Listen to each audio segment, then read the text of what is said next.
Hey, hello everyone, how are you all today? So, in the last class, we were discussing about the Giggins 9 level of teaching, and in that particular topic, हमने देखा कि गेगिन्स 9 model क्या कहता है and उसके 9 steps क्या हैं और उसके ऊपर से हमने एक सिंपल सा क्वेश्चन भी किया था.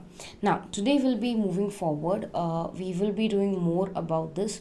और जिसको भी कोई भी डाउट है तो प्लीज़ कमेंट सेक्शन में मेंशन कीजिएगा so that I understand you.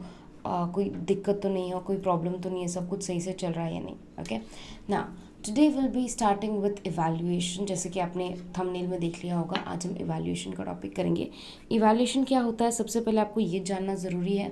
और इवैल्यूएशन एक ऐसा टॉपिक है जो आपके लिए इम्पॉर्टेंट इसलिए है क्योंकि मोस्ट ऑफ द अटेम्प्ट्स में अब इवैल्यूएशन का एक क्वेश्चन आता ही आता है. इधर क्लासिफिकेशन में से आ जाएगा या टाइप्स में से आ जाएगा या ऑब्जेक्टिव्स में से आ जाएगा.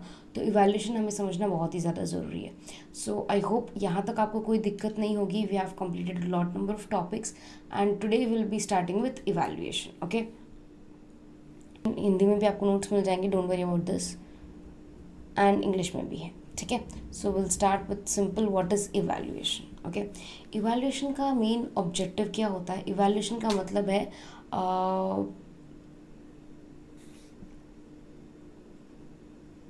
हिंदी में हम इसे मूल्यांकन कह सकते हैं, ठीक है. तो यहाँ पर लिखा है, आप देख सकते हैं. और इंग्लिश में हम इसे evaluation, the word evaluation we use it, हम उसे ये कहते हैं. भले मैं इवैल्यूएशन कहूँ या मूल्यांकन कहूँ, उसका मतलब क्या है. अगर एक बच्चा क्लास में बैठ के पढ़ रहा है, ठीक है, तो मुझे कैसे पता चलेगा कि वो कंसंट्रेट कर रहा है, वो कुछ याद कर रहा है, वो कुछ सीख रहा है. उसका प्रॉपर टेस्ट लेके, अगर मैं उसका टेस्ट लूँगी या उसका एग्ज़ाम लूँगी तो मैं उसका मूल्यांकन कर पाऊँगी कि एग्जैक्टली वो बच्चा क्या समझ पा रहा है, क्या उसे सारी चीज़ें समझ में आ रही है या नहीं आ रही है. all that things I can understand only and only if I have taken the test of that particular student. तो यहाँ पर क्या हो रहा है कि अगर मैं एग्ज़ाम लेती हूँ तो ही मुझे पता चलेगा कि बच्चा कुछ कर पा रहा है या नहीं, बच्चा कुछ समझ पा रहा है या नहीं, बच्चा क्लास में बैठ के टाइम वेस्ट तो नहीं कर रहा. तो क्योंकि टीचिंग का मेन ऑब्जेक्टिव हमारा यही है, to bring desired change in the pupil. हमें स्टूडेंट में प्यूपल प्यूपल का अर्थ होता है स्टूडेंट, ठीक है.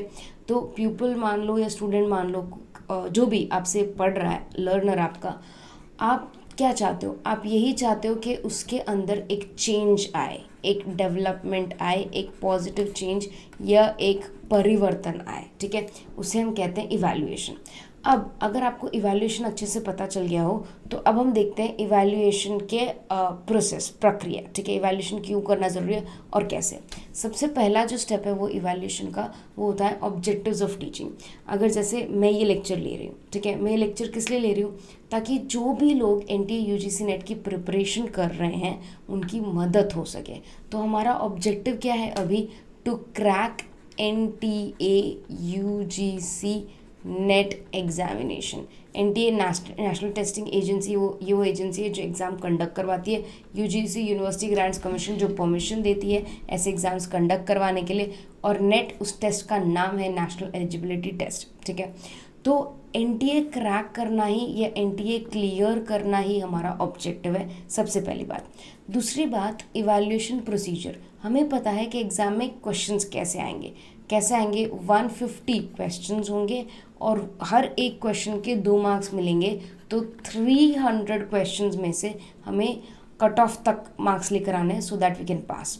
और अगर ऑब्जेक्टिव्स और टीचिंग पता चल गए, मुझे प्रोसीजर भी पता है इवैल्यूएशन का, तो लर्निंग एक्सपीरियंस मुझे पता चल जाएगा. अगर मैं टेस्ट में पास हो गई, राइट, तो ऑफकोर्स मेरा जो ऑब्जेक्टिव वो पूरा हो गया. बट अगर मैं टेस्ट में पास नहीं हुई, सपोज फेल हो गई, ठीक है, तो वापस मुझे ऑब्जेक्टिव स्टार्ट करने पड़ेंगे कि अब मेरा ऑब्जेक्टिव क्या है. अब मेरा ऑब्जेक्टिव क्या रहेगा कि इस बार नेट पास करना है, या अगर नेट पास हो चुका है तो उसके आगे क्या है, उसके आगे PhD करना है. सो ये आपकी पूरी प्रक्रिया होती है.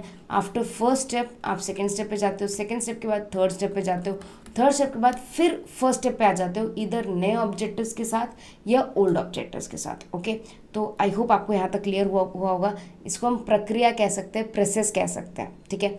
अब classification of tools and techniques of evaluation ये आज हम कंप्लीट करेंगे, और फिर मैं अलग से एक वीडियो अपलोड करूँगी related two types of evaluation. अब प्लीज़ याद रखिएगा, इवैल्यूएशन के प्रकार और इवैल्यूएशन के टूल्स और टेक्निक्स अलग होते हैं। इवैल्यूएशन के प्रकार में आप सीखेंगे formative assessment, summative assessment, placement assessment, diagnostic assessment and all these things. But जब मैं टूल्स एंड टेक्निक्स की बात करती हूँ तो ये ऐसे तरीके होते हैं जिससे मैं टेस्ट ले सकती हूँ, ठीक है। तो क्लासिफिकेशन जब हम करते हैं तो क्वालिटेटिव वे में कर सकते हैं, क्वालिटेटिव वे में कर सकते हैं, ठीक है। जब मैं क्वालिटेटिव वे की बात करती हूँ तो यूजुअली लाइक 90% टाइम बोल सकती हूँ ये 1 to 1 होता है। मतलब जब क्वांटिटेटिव में मैं किसी का टेस्ट ले रही हूँ तो ये usually like most of the times या 90% ऑफ द टाइम्स क्या होगा, 1 to 1 टेस्ट होगा। बट जब मैं क्वांटिटेटिव की बात कर रही हूँ, क्वांटिटी की बात कर रही हूँ, तो एक पर्टिकुलर पर्सन, ठीक है, या एक particular organisation large number of people का एक साथ टेस्ट ले सकता है। बहुत सारे व्यक्तियों का जब आप एक साथ टेस्ट ले सकते हो उसे हम क्वांटिटेटिव मेथड्स कहते हैं। ये भी 90% ऑफ द टाइम है। क्यों 90% क्यों कह रही हूँ, क्योंकि क्वांटिटेटिव मेथड में सिर्फ एक ऐसा मेथड है जो 1 to 1 है, और क्वालिटेटिव मेथड में भी सिर्फ एक ऐसा मेथड है जो 1 to 1 है। रादर दैन उसके अलावा जितने भी मेजॉरिटी मेथड्स हैं that are in quantitative large group, ठीक है, एंड इन क्वालिटेटिव 1 to 1। इसलिए मैंने आपको एक हिंट दिया है कि आपको कैसे याद रखना है, ठीक है। अब क्वांटिटेटिव टेक्निक्स पे जाते हैं, जहाँ पे मैंने आपको बोला मोस्ट ऑफ द टाइम्स क्या होता है कि एक पर्सन या एक institution large number of people का एग्जाम एक साथ ले रहा है। फॉर एग्जाम्पल, ये हिंदी में आप एक बार देख लीजिएगा, जैसे आपका नेट का एग्जामिनेशन है, ठीक है। तो नेट का एग्जामिनेशन क्या है, it is a quantitative examination और a quantitative you can say tool to take your exams. क्यों, क्योंकि एक टाइम पे 1000 बच्चे, लाख बच्चे एग्ज़ाम दे रहे हैं एक ही दिन में। वी हैव मल्टीपल सेंटर्स में मल्टीपल बच्चे जाएंगे और फिर वो एग्ज़ाम देंगे। सो ये क्वांटिटेटिव मेथड हो गया, okay. Moving forward, quantitative method में क्या आएगा, ओरल टेक्निक। सिर्फ ये एक ऐसी टेक्निक है जो 1 to 1 है, इसलिए मैंने आपको 100% नहीं बोला, 90% बोला। This is the 10%, okay. तो ये ही वो 10% है जहाँ पे 1 to 1 है, क्योंकि जब आप ओरल टेक्निक्स लेते हो या ओरल एग्जामिनेशन लेते हो तो ओरल एग्ज़ाम आप 10 बच्चों का एक साथ नहीं कर सकते, आपको 1 by 1 करना पड़ेगा, ठीक है। वेयरएज रिटन टेक्निक आप लार्ज क्वांटिटी में कर सकते हो या लार्ज ग्रुप के साथ कर सकते हो। प्रैक्टिकल टेक्निक भी लार्ज ग्रुप के साथ कर सकते हो। प्रैक्टिकल टेक्निक में हो सकता है जैसे 10th में आपका लैब एक्सपेरिमेंट्स आता था कि एक हॉल में 20 बच्चे एक्सपेरिमेंट कर रहे हैं और फिर अपने फोल्डर में उसके रिजल्ट्स लिख रहे हैं और एक इन्विजिलेटर सबको चेक करता था। सो प्रैक्टिकल टेक्निक भी लार्ज ग्रुप में हम मान सकते हैं, ठीक है। अब रिटन को ज़्यादा क्लासीफाई किया जा रहा है, तो क्वांटिटेटिव में सबसे पहले जो टूल्स एंड टेक्निक्स है उसमें उसका क्लासिफिकेशन हमने देखा क्वांटिटेटिव और क्वालिटेटिव। क्वांटिटेटिव में हमने 3 मेथड्स देखे, ओरल जो 1 to 1 होता है, रिटन जो लार्ज ग्रुप होता है, प्रैक्टिकल जो लार्ज ग्रुप होता है। अब हम रिटन के सब टाइप्स देख रहे हैं, तो आप प्लीज़ इसके रिलेशनशिप को समझने की कोशिश कीजिए कि कौन सी चीज़ किस चीज़ का पार्ट है, ठीक है। तो अगर मैं बोलूँ oral technique, written technique, practical technique, तो ये क्वांटिटेटिव का पार्ट है, ठीक है, और क्वांटिटेटिव टूल्स एंड टेक्निक्स का पार्ट है, ठीक है। अब अगर हम आगे चलते हैं तो रिटन टेक्निक्स में 3 डिफरेंट टेक्निक्स होती हैं। कौन सी, ऐसे, ऑब्जेक्टिव और शॉर्ट आंसर्स। ऐसे का मतलब क्या होता है, जैसे आप अपना 10th का, 12th का फाइनल एग्ज़ाम्स जो भी आप देते थे ना, वो हम ऐसे मेथड कह सकते हैं। क्यों, क्योंकि इसमें यूजुअली 3 hours का टाइम होता है, आप 3 घंटे लगा के एक पूरा एग्ज़ाम देते हो, तो उसे हम ऐसे मेथड कहते हैं। जबकि अगर मैं ऑब्जेक्टिव टाइप कहूँ तो वो रिकॉल टाइप होगा या रिकॉग्निशन टाइप होगा। अब रिकॉल टाइप क्या होता है, रिकॉल प्लीज़ याद रखिएगा, रिकॉल मतलब याद करना, क्या करना, याद करना। जबकि रिकॉग्निशन मतलब पहचानना, इट इज़ टू आइडेंटिफाई, ठीक है। ये वर्ड्स आपको याद रखने पड़ेंगे। रिकॉल मतलब याद करना, टू रिमेंबर, ठीक है। तो यहाँ पर यूजुअली आपको आंसर्स नहीं दिए जाएंगे, आपको आंसर्स याद करके बताने पड़ेंगे। फॉर एग्जाम्पल सिंपल रिकॉल, एक सिंपल क्वेश्चन पूछ लिया आपसे कि भाई भारत कब आज़ाद हुआ था, इंडिया कब फ्री हुआ था, राइट? और fill in the blanks, when did India got its independence, okay?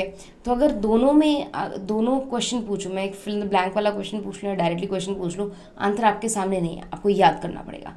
अगर आपको पता है कि इंडिया कब आज़ाद हुआ था तो आप झट से बोल दोगे कि मैम 1947 में इंडिया आज़ाद हुआ था, ठीक है? तो ये क्या है, ये रिकॉल टाइप है। बट अगर मैं आपको MCQ टाइप क्वेश्चन दूँ, लाइक इंडिया कब आज़ाद हुआ था, option number A 1945, option number B 1947, option number C 1950, option number D 1980, तो आप आंसर आपके सामने है, आंसर आपको गिवन है, दिया हुआ है आंसर, आपको सिर्फ पहचानना है कि क्या वो A है, क्या वो B है, क्या वो C है, क्या वो D है। तो रिकग्निशन टाइप में आपके MCQs तो आएंगे ही आएंगे, जैसे आपके NT एग्जाम्स में आते हैं। उसके अलावा ट्रू और फॉल्स, तो आंसर क्या होगा, या तो ट्रू होगा या फॉल्स होगा। मैचिंग, मैचिंग में क्या होता है, ABCD होता है, शायद आपको मेरे पीछे नहीं दिख रहा होगा बट इट्स ओके। मैचिंग में ABCD होगा। और classification, classification like odd person out, इस तरह से। तो यहाँ पर रिकग्निशन टाइप में क्या होता है, आंसर्स आपके सामने आपको दिए होते हैं, आपको बस पहचानना होता है कि कौन सा सही आंसर है, जबकि रिकॉल में आंसर्स आपको नहीं दिए होते। तो ये हो गया हमारा basic classification related to quantitative methods, ठीक है? तो मैं आपको वापस एक बार छोटा सा रिकैप दे देती हूँ। Classification of tools and techniques of evaluation में इवैल्यूएशन को हम लोग क्लासीफाई करते हैं in 2 different major topics, that is qualitative and quantitative. Quantitative को हम फर्दर डिवाइड कर सकते हैं into oral techniques, written techniques, practical techniques. और रिटन को फर्दर डिवाइड कर सकते हैं हम लोग इनटू ऐसे, ऑब्जेक्टिव और शॉर्ट आंसर्स। ऑब्जेक्टिव्स को रिकॉल और रिकग्निशन में, रिकॉल में simple recall, fill in the blanks, recognition में मल्टीपल चॉइस, ट्रू और false, match the following, classification. इसके अलावा शॉर्ट आंसर्स, इसको हम लोग यूनिट टेस्ट की तरह मान सकते हैं या मिड टर्म की तरह मान सकते हैं, सरप्राइज टेस्ट की तरह मान सकते हैं, एक्सेट्रा। अब क्या आपको ऐसे का ऐसा रट्टा लगाना है? नहीं, मगर आपको इसको समझना है ताकि बाई चांस एग्जाम में कभी इसका रिलेशनशिप पूछा जाए तो आपको पता रहे, ठीक है? अब आज के टॉपिक का जो आज के वीडियो का जो लास्ट टॉपिक है वो है क्वालिटेटिव टेक्निक्स। अब क्वालिटेटिव टेक्निक्स के बारे में मैंने आपको बताया था कि 90% यहाँ पर 1-to-1 होता है, कि एक टीचर एक से क्वेश्चन करेगा और एक ही उसको आंसर करेगा, ठीक है? फाइन, सो ये 1-to-1 हो गया।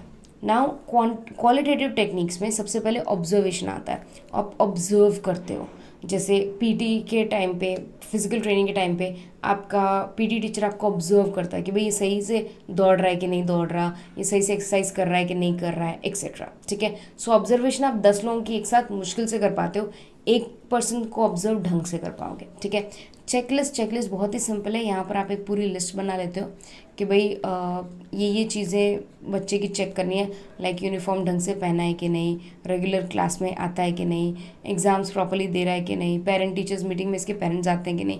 तो ये आपने चेकलिस्ट बना लिया। तो ये आप इंडिविजुअल बच्चे का करोगे, जिसके भी आपके कमी दिख रही है आप उससे बात करोगे, पता करोगे दिक्कत क्या है। इंटरव्यू भी 1-to-1 होता है, जहाँ पे आप बच्चे को पूछते हो, क्वेश्चन करते हो, पता करने की कोशिश करते हो, एक्सेट्रा। रेटिंग स्केल में आप 1 से लेके 10 तक या 1 से लेके 5 तक बच्चे को रेट करते हो कि भाई मुझे लगता है कि ये बच्चा में पोटेंशियल है, ये बड़ी अच्छी पढ़ाई करता है, तो इसको मैं 9 मार्क्स दूंगा 10 में से। बट ये बिल्कुल ढंग से पढ़ाई नहीं करता, ये बिल्कुल इरिटेट करता रहता है, तो मैं इसे 3 दूंगा, ठीक है? अब क्वेश्चनर, बच्चे को हम क्वेश्चनर देंगे और बच्चा क्वेश्चनर भर के हमें वापस देगा। तो ये क्वालिटेटिव टेक्निक्स है जिससे हम बच्चे को इवैल्यूएट कर सकते हैं कि उससे क्लास में जो हम पढ़ा रहे हैं उसको समझ में आ रहा है कि नहीं, right? So this was the entire video related to evaluation और the introduction of evaluation. Next class में हम लोग टाइप्स ऑफ इवैल्यूएशन करेंगे। और तब तक आप एक काम कीजिए, मैं आपको एक क्वेश्चन दे के जाती हूँ, आपको कमेंट सेक्शन में ये बताना है कि how many types of evaluation we need to study, और इसका आंसर मैं आपको कल के वीडियो में दूंगी, ठीक है? तो ये आप होमवर्क करके लाना, इसी वीडियो पे आप कमेंट कर देना, so that I watch the entire comments and then I will give you the right answer. तो आज का क्वेश्चन है, how many types of evaluation we need to study. India UGC net का exam pass करने के लिए हमें कितने टाइप ऑफ इवैल्यूएशन पढ़ने ज़रूरी हैं, ठीक है? So that's it for today, take good care of yourself, study hard everyone, bye.